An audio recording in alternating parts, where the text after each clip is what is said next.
intaadan iibsan iPhone 16 Pro Max oo aadan ka bixin $1,500 lacag ugu yaraan gaaraysa waxaan ku siinayaa xog dhan walba telefoonkaad ku saabsan yacni review dhammaystiran wanaagiisana waa kuu sheegayaa dhaliilaha uu leeyahayna waan sheegaynaa oo wax aan u qarinayno ma lahan hadday noqon lahayd dhanka kaamirada muxuu ku wanaagsan yahay muxuu ku xun yahay muxuu iPhone-nadii hore uga duwan yahay yacni haddii ay noqoto iPhone 16 ina iibsatid waxaad iibsan doontaa adiga oo xog dhammaystiran boqolkiiba boqol ka haya marka koowaad iPhone 16 waa iPhone-kii ugu weynaa oo shirkadda Apple ay soo saarto yacni iPhone 16 Pro shaashadiisa xajmigeeda waxa uu gaarayaa 6.3 inch halka iPhone 16 Pro Max uu gaarayo 6.9 telefoonkan ayaa wuxuu ka samaysan yahay maadada titanium-ka loo yaqaano wuxuuna ka kooban yahay dhowr kalar oo kala duwan kalarka uu caanka ku yahayna waa kalarkan dahabiga ama loo yaqaano Desert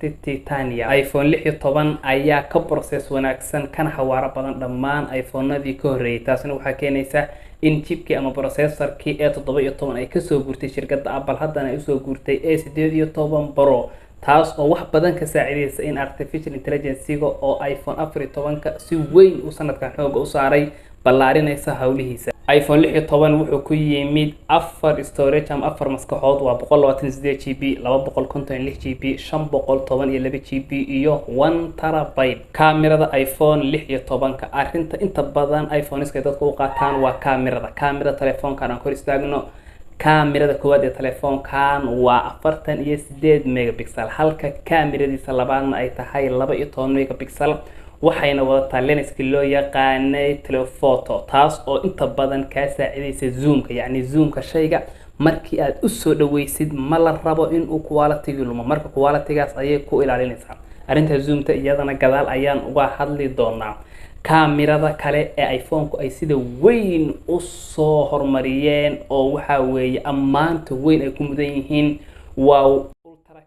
kaamirada loo yaqaano 48 megapixel ayayna ka soo dhigeen halka iPhone 15 iyo wixii ka sii horeeyay ay ahaayeen 12 megapixel kaliya arintan ammaan aad u weyn ayuu iPhone 16 ku mudan yahay laakiin dhaliisha uu leeyahay waxa koow ka ah zoomtiisu in ay tahay 5 times halka S24 iyo S23 boqol times aad zoomta samayn kartid dhaliisha kale uu telefoonka iPhone 16 uu leeyahay laakiin shirkadda Apple ay ammaan weyn ka dhigtay waxa kamid ah waxay tiri muuqaaladaada waxaad ku duuban kartaa 4K 120 frame per second يعني wax weyn oo lagu faano ma ahan telefoonka S24 Ultra oo kale 8K oo kale ayaad wax ku duuban kartaa waana 120 frame per second telefoonkan iPhone 16 ka biyaha iyo bustu toona ma galaan